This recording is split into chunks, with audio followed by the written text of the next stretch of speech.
My name is Jake.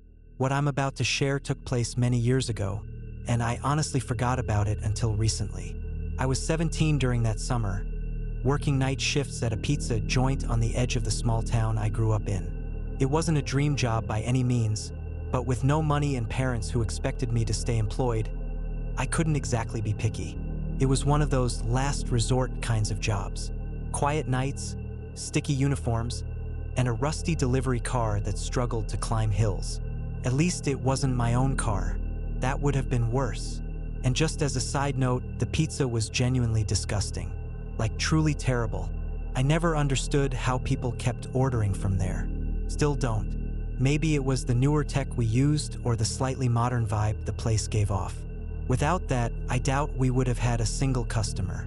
That place is probably what I miss the least about my hometown. And that's saying a lot. The only upside was that because it was so far from everything, or maybe because of how bad the food was, we rarely got orders, so most nights were dead.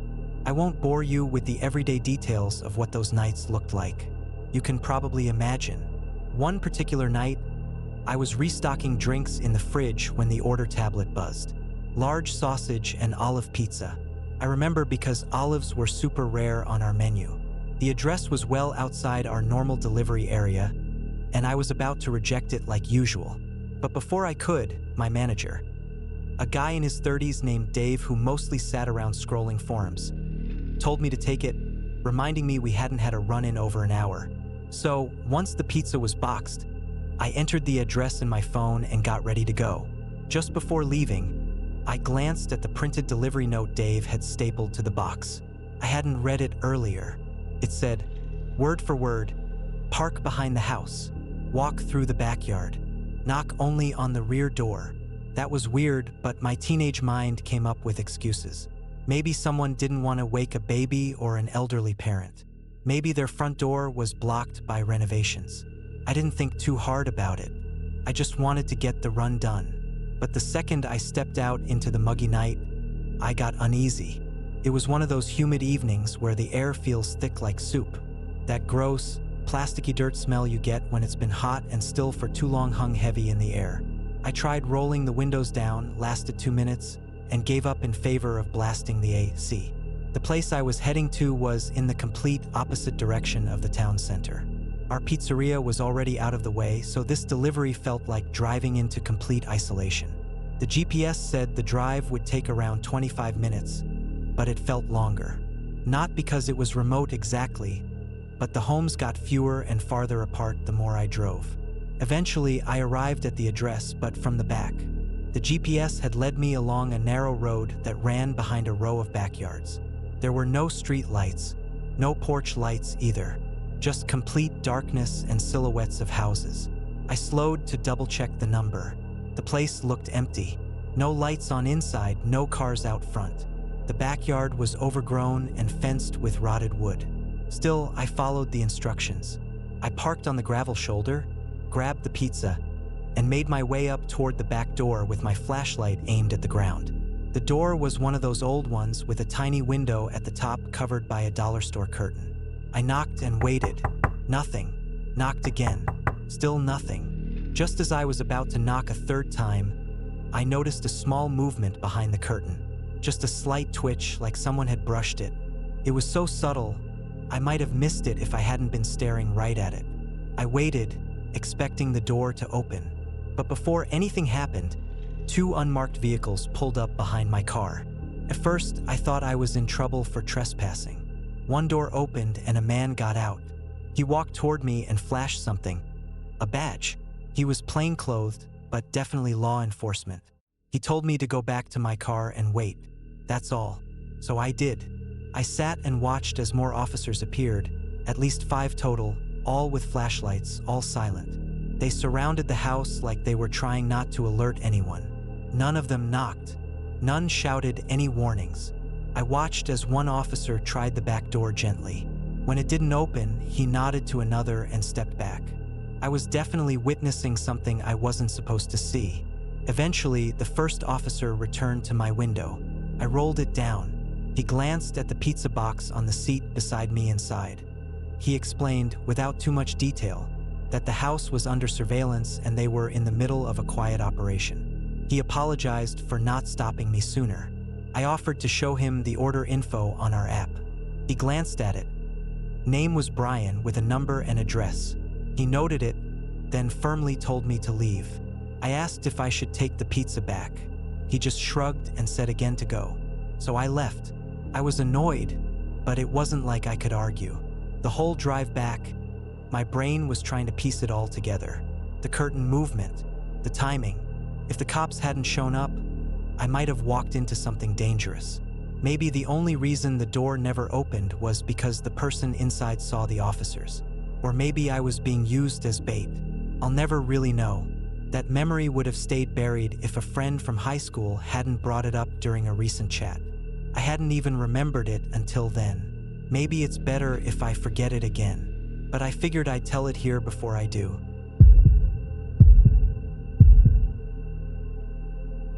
This next story happened just last year. I'm 40 now, married, with 2 boys, ages 7 and 5. I work in insurance. Not glamorous, but stable. After my dad passed from a long battle with cancer, he left us a modest beach house in Delaware. I'd never been to it before because he rented it out full-time, but once we took ownership, it became our little escape. Just 1 block off the boardwalk with a perfect upstairs deck that looks over the ocean. That view is my favorite part.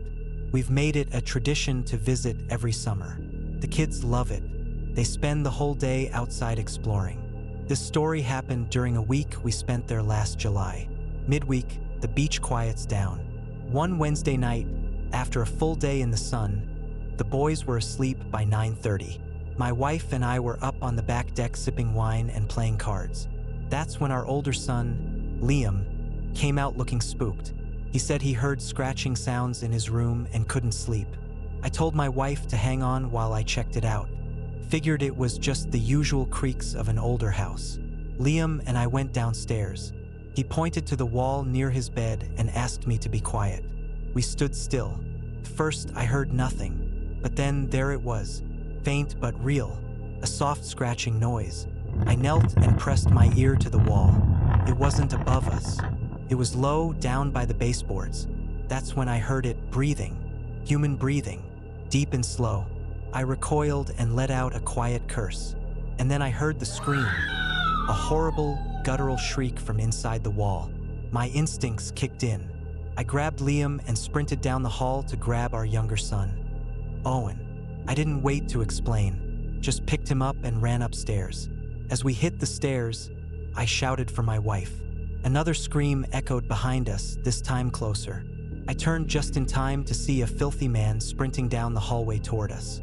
I nearly tripped on the stairs, but we made it to the deck and slammed the door shut. Seconds later, he hit the glass full force. He began clawing, yelling, smashing his fists against it. I threw my weight against the door and told my wife to call 911 while shielding the boys. The man smeared something across the glass. Dirt, maybe blood, and kept screaming. I held that door for what felt like forever. Finally, police stormed in through the front and tackled the guy. Once they had him restrained, they asked me what happened. We walked through the house trying to figure out how he got inside. That's when we found the crawl space entrance under the back porch, completely hidden. It led to a crawl space that connected to a panel inside Liam's closet. A detective later told me the man had been living in the crawl space for months. He'd found it during the off-season and had been sneaking food from our kitchen and neighbors' trash. That night, he'd planned to attack us. We didn't return for the rest of the summer. Not because of fear, but because of the emotional trauma. I hired people to seal the crawl space. Now that it's fully secured, we've gone back this summer. Things feel normal again, or as normal as they can. I spent my childhood in a remote area where you could ride for miles without seeing anyone. Summer was always my favorite season, still is, but since moving away from the countryside, it doesn't feel the same. That warm, quiet isolation of rural summers just can't be replicated. At 16, I had a friend named Amber. She was more adventurous than me. One night in July, we decided to go stargazing with nothing but our bikes and a bottle of cheap wine. We didn't have a set destination, Amber said she knew a quiet field past town where no one would bother us. We biked for maybe 30 minutes until she suddenly stopped and said we were there. It was an open field. No buildings, fences, or animals. Just grass and stars. We set out our blanket and opened the wine. We talked, laughed, and waited for a shooting star. After a while, we saw one and shouted out in excitement. That was the last normal moment. I closed my eyes briefly to feel the breeze, maybe 5 seconds. When I opened them, Amber was gone.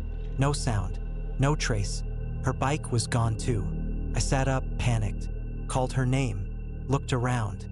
Nothing. It was like she vanished. I checked the time, 3 a.m. That shocked me because it hadn't even been midnight earlier. I called her phone over and over. No answer. I biked home crying. The next day, I texted her. She demanded to know where I had gone. According to her, she was the one who woke up alone at 3 a.m. She said I was missing. Both of us swore we had been the one left behind. We argued over it, confused and scared. Even weirder, neither of us had call logs from that night. No missed calls, no texts. We eventually stopped talking about it. But deep down, I think we both knew something was wrong. Something we'd never understand. Amber and I drifted apart. We never really talked about that night again. But to this day, I still wonder what actually happened in that field. I don't believe in the supernatural, but that night made me question everything.